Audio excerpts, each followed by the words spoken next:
상상은 현실이 되고 현실은 상상이 됩니다. 진리와 모순이 얽힌 세계에서 우리는 어디로 가고 있을까요? 소설이 묻고 철학이 답합니다. 철학과 학생들이 들려주는 책 이야기 지금 시작합니다.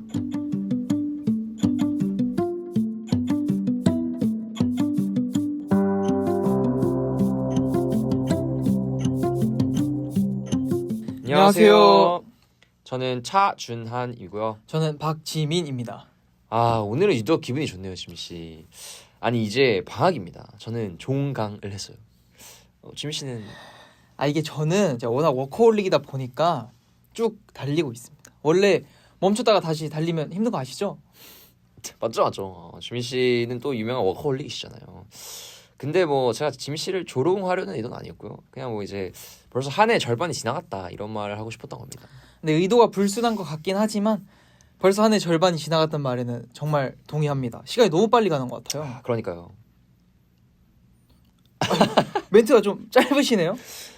지금처럼 저나 지민 씨나 성실하게 잘 활동을 했으면 좋겠고요. 또 우리 책도 지치지 말고 계속해서 잘 이어졌으면 좋겠습니다.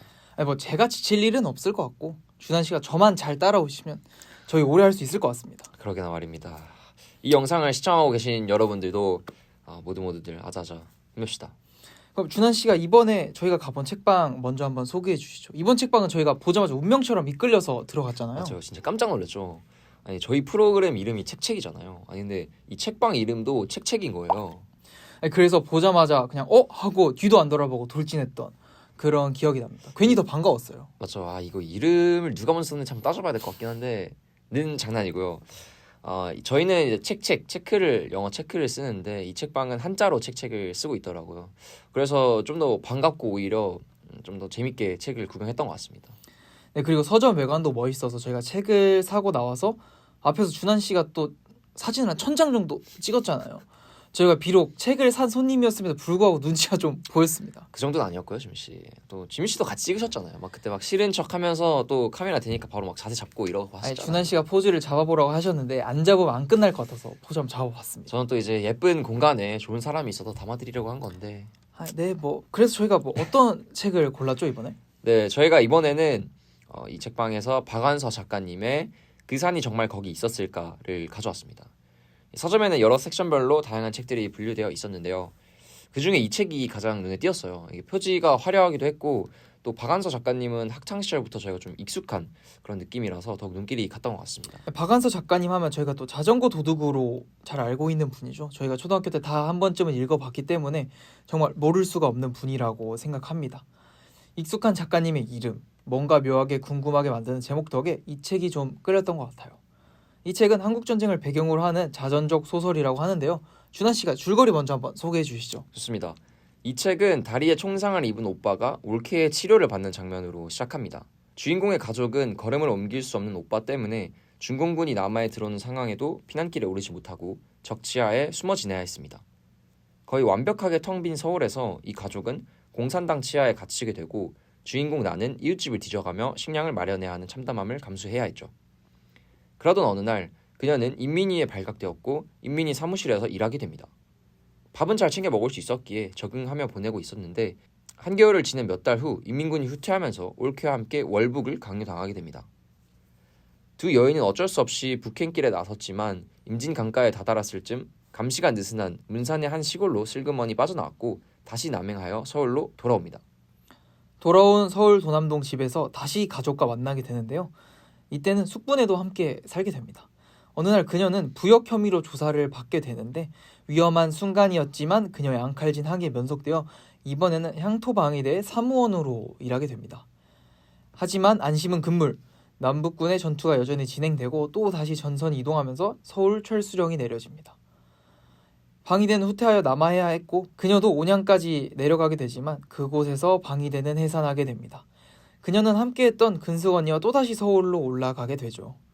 힘든 여정 끝에 마침내 서울에서 가족과 재회하지만 안타깝게도 얼마 지나지 않아 오빠의 죽음을 맞이하게 되죠. 오빠의 죽음 뒤 그녀는 생계를 위해 근숙 언니와 다과점을 열었지만 곧바로 폐업을 하게 됩니다. 이후 근숙 언니의 소개로 8군 PX에 취직했고 우여곡절 끝에 초상화부에서 근무하죠. 이곳에서 화가 박수근을 알게 되기도 하고 잠시 동네의 유복한 청년과 연애 비슷한 데이트도 즐기지만 결국 듬직한 남자를 만나 사귄 끝에 결혼을 하게 되면서 소설은 끝이 납니다.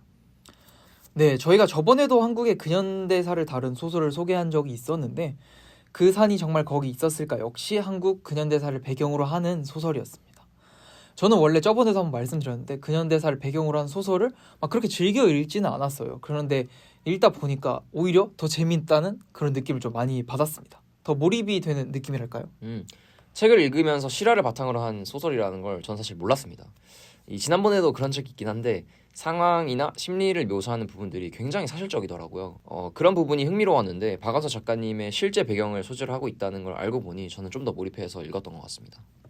네, 제가 말한 몰입도 아마 작가님이 직접 겪은 이야기를 쓰셔서 그런지 더 실감나게 느꼈던 것 같습니다. 한편으로는 이런 이야기를 직접 겪으셨다니 얼마나 힘든 시기를 경험하셨는지 참 저희 윗세대 어른분들에 대한 존경심이 저절로 다시 생겨났습니다, 진짜. 맞아요. 전쟁 배경이라서 또 상황이 계속해서 바뀌잖아요. 주인공이 너무 힘들 것 같다는 사실은 실화가 아니길 바라면서 읽었던 것 같기도 합니다. 저는. 네. 전쟁은 항상 잔인하고 무서운 것이지만 한민족 안에서 일어난 이념의 갈등이라는 점에서 더 무서웠던 것 같습니다. 겉으로는 구분할 수 없는 이념에 따라 적인지 아군인지 구분이 되는 것이니까요. 그래서 소설 속에서는 작가님이 지금 남한이 서울을 통치하고 있는지 북한이 서울을 통치하고 있는지 이렇게 눈치를 많이 살펴가면서 생존에 힘을 썼던 장면이 전 좀 인상 깊었습니다. 저는 이런 게 눈에 보이는 위협보다 훨씬 더 무서운 것 같아요. 완전 동의합니다. 사람을 만날 때마다 나의 입장을 정해서 뭘 숨기고 뭘 밝혀야 할지를 고민해야 한다는 것 자체가 그 당시에 굉장히 정신적인 스트레스로 작용을 했을 것 같고요. 또 이게 한 번 정해서 계속 가는 게 아니라 그때그때 상황을 고려해야 하는데 지금처럼 막 정보가 그때그때 공유되는 것도 아니니까 훨씬 더 힘들었을 것 같아요. 그래서 가족끼리 어떻게 말을 해야 될지 미리 입을 맞춰 놓기도 하고 맞춰 놓은 대로 말했는데 이게 틀어져서 오해를 사기도 하고 그런 상황이 소설 속에 많이 나오는데 제가 다 긴장되는 순간이었습니다. 아무래도 이 전쟁 배경이다 보니까 저희도 전쟁에 대해서 좀 더 계속해서 이야기해보면 좋을 것 같아요. 소설의 배경인 6.25 전쟁이 지금 아직 끝난 것도 아니잖아요. 지금 휴전 상태인 거잖아요. 이런 전쟁을 배경으로 한 소설을 읽으면 항상 전쟁의 참상에 대해서 좀 생각을 하게 되는 것 같아요. 너무 잔인하고 항상 맨 밑바닥인 서민들이 제일 많이 고통받는다 보니까 이게 참 없었으면 좋겠는데 요즘 국제 정세를 보면 다시 혼란의 시기로 돌아간 것 같아서 좀 무섭기도 합니다. 맞아요. 말씀해주신 것처럼 혼돈, 카오스가 사실은 가장 무서운 상태라고 생각을 하거든요. 전쟁이 발발하면 지금껏 지켜왔던 법과 제도들이 무너지고 기준이 없어진다는 게 참 어려운 것 같아요. 작중에서 빈집을 도둑질하는 행동은 과연 정당화될 수 있을까요? 정당화는 둘째치고 제가 안 그럴 수 있을까 생각이 들었고요. 또 제가 안 할 이유가 있을까도 생각을 해보게 되더라고요. 이것처럼 개인이 스스로 지니게 될 혼란이 너무 커져서 아마 버티지 못하고 미쳐버릴 수도 있을 것 같아요. 네, 정당화를 말씀해 주신 게 또 생각이 난 거예요. 전쟁은 항상 정당화시키기 위한 명분이 따라 붙잖아요. 이 전쟁이 꼭 필요한 것처럼. 근데 저는 거의 모든 경우에서 그 명분이 진짜라기보다는 어떤 복잡한 다른 뭐 정치적 목적 이런 게 있다고 생각을 하는데 만약 그 명분이 진짜 좋다면 수단이 정당화될 수 있을까요? 엄청나게 숭고한 목적이라면 전쟁이 과연 정당화될 수 있을까요? 숭고한 목적 그게 뭐죠? 뭐가 약간 있어요? 예를 들어서 좀 말씀을 드려보면 만약 적대 국가가 대량 살상 무기를 보유하고 있는 상황이고 이 무기를 사용해 적대국이 먼저 전쟁을 일으키려고 합니다. 만약 그렇게 해서 전쟁이 일어나게 되면 대략 10억 명의 사상자가 나올 것으로 예상이 되고요. 하지만 먼저 전쟁을 일으켜서 그 적대국을 제압한다면 약 1억 명 정도의 사상자가 나온다고 가정을 해봅시다. 이런 상황이라면 그 목적이 얼마나 숭고하다고 볼 수 있을까요? 이 상황이라면 공리주의적 측면에서 1억 명의 사상자를 선택할 것 같아요. 근데 제가 방금 든 생각이 조금 다르게 이제 적대국이 지금 당장 전쟁을 일으키려고 하는 것이 아니라 전쟁을 일으킬 가능성이 매우 높고 이는 자명한 사실이라면 어떨까요? 가능성이 매우 높다는 말이 참 좀 애매한 것 같은데요. 근데 준하 씨가 방금 말씀해 주신 것 같은 상황이 오히려 현실에선 더 많이 일어나는 것 같습니다. 이게. 맞아요. 이게 이렇게 전쟁을 정당화하는 것은 여러 가지 상황을 고려해야 한다는 점에서 굉장히 복잡하고 명쾌하게 답하기가 어려운 부분이 있는 것 같습니다. 좀 극단적인 상황을 제시해 봤는데 아무래도 전쟁이 없는 평화로운 상태가 가장 좋겠죠. 과거의 철학자들은 어떻게 생각했는지 지민 씨가 좀 오늘 조사를 해왔다고 하는데 한번 소개해 주시겠어요? 누군가요? 네, 좀 똑똑한 사람들의 생각을 같이 알아보면 좋을 것 같아서 몇 명을 조사를 해왔는데 일단 칸트의 생각부터 같이 알아보자면 칸트는 영구평화론이라는 글에서 자신의 생각을 밝혔습니다. 전쟁 없는 세상은 가능할까라는 질문에 답하려고 쓴 정치 철학적인 글인데요. 당시 유럽은 전쟁이 끊이지 않던 시기였고 칸트는 이런 현실 속에서 전쟁을 막고 지속적인 평화를 이루기 위해서는 어떤 조건이 필요할까 고민을 했었습니다. 그가 말하는 평화란 단순히 지금처럼 총성이 멈춘 상태가 아니라 앞으로도 전쟁이 일어나지 않도록 구조를 바꾸는 것을 말합니다. 준하 씨가 칸트가 말한 평화를 이루기 위한 세 가지 조건에 대해서 좀 말씀해 주시죠. 네, 칸트는 평화를 이루기 위한 세 가지 조건, 확정 조항을 제시합니다. 첫 번째는 국가는 공화정이어야 한다는 것. 두 번째는 국제법은 자유로운 국가들이 연합한 연방 체제에 기반해야 한다는 것. 세 번째는 세계 시민법은 모든 사람들에게 공통으로 적용되는 우호적인 조건들을 바탕으로 해야 한다는 것. 이게 무슨 말이냐면 세계 어느 나라를 가든 적으로 간주되지 않을 권리를 말합니다. 칸트는 이런 조건들이 갖춰졌을 때 비로소 전쟁이 다시는 일어나지 않는 평화, 즉 영구 평화가 가능하다고 봤습니다. 반면에 헤겔은 칸트처럼 영구 평화가 가능하다는 생각에는 동의하지 않았습니다. 이런 입장은 그 역사관에서 비롯되었는데요. 헤겔은 세계 역사를 이성적인 정신이 스스로를 실현해 나가는 과정으로 보았습니다. 그리고 이 정신은 시간이 갈수록 점점 진보하고 더 자유로운 방향으로 나간다고 보았죠. 그는 전쟁에 대해서 이렇게 말합니다. 전쟁은 결코 악으로서만 여겨져서는 안 되며 그것이 비록 권력자나 국민의 격정에서 비롯되었거나 불의 같은 원인에서 시작되었다고 하더라도 단순히 있어서는 안 되는 일 혹은 외적인 우연으로만 받아들여져서는 안 된다. 우연적인 것에는 또 다른 우연이 닥쳐올 수 있고 바로 그 과정을 통해 생겨나는 운명 자체가 오히려 필연성이다 라고 말을 했습니다. 또 그는 비유적으로 국가가 부패하지 않기 위해선 전쟁을 수행해야 한다고도 말하기도 했습니다. 전쟁을 통해 국가 내부의 결속력을 확인할 수 있고 또 전쟁이 기존 사회의 질서를 흔들 수 있다는 가능성 자체가 개별 시민들에게 가족, 결혼, 소유 같은 사적인 관계도 결국 국가라는 공적인 세계 안에서 성립된다는 것을 깨닫게 해준다고 보았던 것이죠. 이런 관점 때문에 전체주의를 옹호하는 것 아니냐라는 비판을 그 당시에 받기도 했지만 헤겔이 전쟁을 옹호했다고 보기는 어렵습니다. 오히려 그는 제국주의적 팽창 전쟁에는 비판적인 태도를 보였고요. 그의 철학은 자유라는 핵심 가치에 초점을 맞추고 있었기 때문에 전쟁을 옹호했다고 보기는 어렵습니다. 헤겔의 철학은 전쟁이 일어난 일로 해석의 대상이었지 우호적인 대상은 아니었던 것 같습니다. 네, 칸트와 헤겔 두 거장에 대한 생각도 좀 알아봤는데 평소 저희는 전쟁에 대해서 그렇게 심각하게는 생각하지 않는 경향이 있었던 것 같아요. 왜냐하면 저희는 지금 전쟁과 좀 거리가 먼 평화로운 일상을 살고 있으니까요. 하지만 이렇게 기회가 될 때 곱씹어서 생각해 보면 전쟁이라는 것을 생각하면 할수록 더 잔인하고 무서운 것이라는 생각이 듭니다. 여러분들도 이번 기회에 전쟁을 너무 가볍게 생각하고 있지는 않았는지 한 번씩 생각해 보시면 좋을 것 같고요. 저희는 잠시 쉬었다가 2부에서 다시 돌아오도록 하겠습니다.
안녕하세요. 저는 박지민이고요. 저는 차준한입니다. 2부에서는 책의 제목인 그 산이 정말 거기 있었을까에 대해서 좀 이야기해 보려고 합니다. 네, 책을 열고 처음 맞이한 작가의 말에는 마을에 있던 한 동산의 이야기가 나와요. 한 동산을 깎고 운동을 즐길 수 있는 체육시설이 들어섰는데 사람들에게 그 동산을 그렇게 깎아야 했을까요? 라고 물어보면 동산이 있었는지도 모르는 사람이 있다는 거죠. 작가는 불도저가 동산을 밀어버리는 힘보다 망각의 힘이 더 무섭다고 언급하고 있습니다. 그 산이 정말 거기 있었을까라는 물음에는 기억과 시간이라는 요소가 좀 중요하게 작용하는 것 같습니다. 그 당시 있었던 일이 시간이 지남에 따라 기억과 함께 희미해져 가는 것이죠. 작가의 말에 나왔던 산 또한 그랬고 이 소설의 배경이 되는 우리 아픈 역사 또한 마찬가지라고 생각을 합니다. 아픈 역사를 직접 겪은 사람들은 계속해서 그 일을 기억하겠지만 그 역사를 직접 겪지 못한 다음 세대로 가면서 점점 흐려지고 그럼 이제 그 산이 정말 거기 있었을까라는 물음이 등장하게 되는 것이죠. 저를 포함한 요즘 사람들은 경험을 좀 중요하게 생각하는 것 같아요. 본인이 직접 겪지 않은 일에 대해서는 좀 무관심한 태도를 보이곤 합니다. 그래서 이 책이 더욱 중요한 역할을 하는 것 같아요. 글로써 간접적으로나마 그 시대를 경험하고 느껴볼 수 있었으니까요. 네, 이제 저희의 증조할아버지, 할아버지 세대가 전쟁을 일선에서 겪었고 그래서 저희는 전쟁을 경험한 세대를 직접 만나보고 이야기를 나눠볼 수 있었지만 이제 연세가 많으신 참전 용사분들, 전쟁을 직접 경험한 세대가 끝이 나고 그 다음에 태어난 세대들에게는 진짜 더 흐릿해질 수밖에 없겠죠. 그런 의미에서 이 책은 더욱 귀중한 자료가 되는 것 같습니다. 우리가 꼭 기억해야 할 역사니까요. 저도 지민 씨도 이제 군대를 다녀왔고 또 6.25 전쟁에 대해서는 많이 들어봤겠지만 이렇게 뭔가 일상 속의 힘듦에 대해서 생각해 본 적이 없었습니다. 저는 실제로 상상도 잘 안 되기도 했고요. 이번 시간이 책의 힘, 또 글의 힘이 여실히 느껴지는 시간이었던 것 같습니다. 왜 어른들이 책을 읽으라고 하시는지 좀 알 것 같기도 합니다.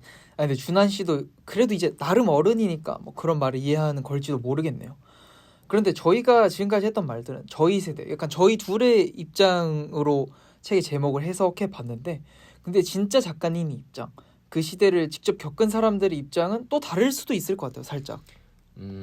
자기 자신에 대해 던지는 물음이라고 해석할 수도 있을 것 같아요. 직접 겪으신 분들도 시간이 지남에 따라 정말 자신의 기억이 흐릿해지는 거죠. 그러니까 본인의 기억을 의심하는 질문일 수도 있다고 생각을 합니다. 내가 경험한 그 모든 시간이 진짜였는지, 그 고통과 삶의 의미가 있었는지 되묻는 성찰적인 질문이 될 수도 있는 거죠. 네, 좋습니다. 저는 준한 씨가 방금 말씀을 해주신 걸 들어보니까 이 기억이라는 키워드로 이야기를 조금 더 해보고 싶어요. 이 산이라고 하면 굉장히 든든한, 그래서 제가 표현을 할 때도 뭐 태산 같다 뭐 이런 표현을 쓰곤 하는데 하지만 그런 산도 영원하지는 않고 언젠간 사라질 수 있죠. 이것처럼 우리는 기억이 흐릿해진다는 사실을 약간 마주할 수밖에 없는 것 같습니다. 그럼 우리는 이렇게 흐려지는 기억들을 어떤 태도로 좀 대해야 될까요? 꽉 붙잡아야 할까요? 아니면은 좀 이렇게 흘러가도록 놔도 될까요? 개인적으로 저는 사실 흐릿해지는 기억은 흐릿한 채로 두는 편인 것 같아요. 지금 당장 내가 기억해야 하는 것들, 예를 들어 오늘 지민 씨랑 제가 여기서 촬영을 하는 일, 혹은 내일 친구와 있을 약속, 또 다음 주에 떠날 기차 시간 같은 것들이 더 중요하다고 생각을 하거든요. 과거보다는 현재 그리고 미래를 좀 더 중요하게 여기다 보니까 그런 것 같은데요. 과거가 중요하지 않다라기보다는 현재와 미래가 더 중요하다라는 생각을 좀 가지고 있는 것 같습니다. 그래서 개인적으로는 좀 이번 책을 읽으면서 반성하는 지점도 좀 있었던 것 같습니다. 그런데 저도 뭐 그렇게 자연스러운 태도가 좋은 것 같아요. 실제로 저도 그렇게 살고 있는 것 같고 한 개인에게 어떤 기억들은 흐릿해지고 꼭 기억하고 싶은 소중한 추억들은 우리가 사진으로 남기거나 일기를 쓰거나 기록으로 남김으로써 좀 더 천천히 흐려지겠죠.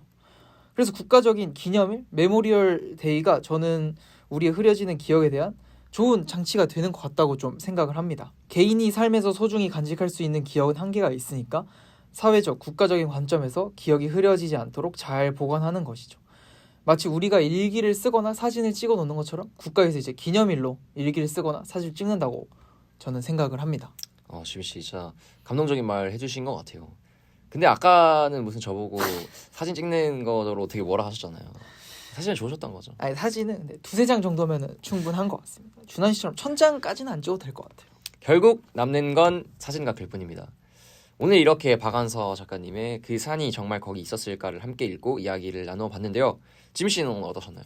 저는 책을 읽을 때는 항상 처음에 가벼운 마음으로 책을 읽는데 오늘 이렇게 책을 다 읽고 나니까 모든 것이 영원하지 않은 세상에서 기억의 가치에 대해, 역사의 가치에 대해 생각해 볼 수 있는 좋은 시간이었던 것 같습니다. 존재와 부재 그리고 현실과 기억에 대해서 짚어보고 돌아볼 수 있는 기회였고요. 오늘의 이 영상도 누군가에게 기억되고 의미 있게 남을 수 있었으면 좋겠습니다. 저희는 다음 시간에 또 좋은 책을 가지고 돌아오도록 하겠습니다. 구독과 좋아요 많이 부탁드리고요. 저는 책책의 박지민, 차준한이었습니다. 감사합니다.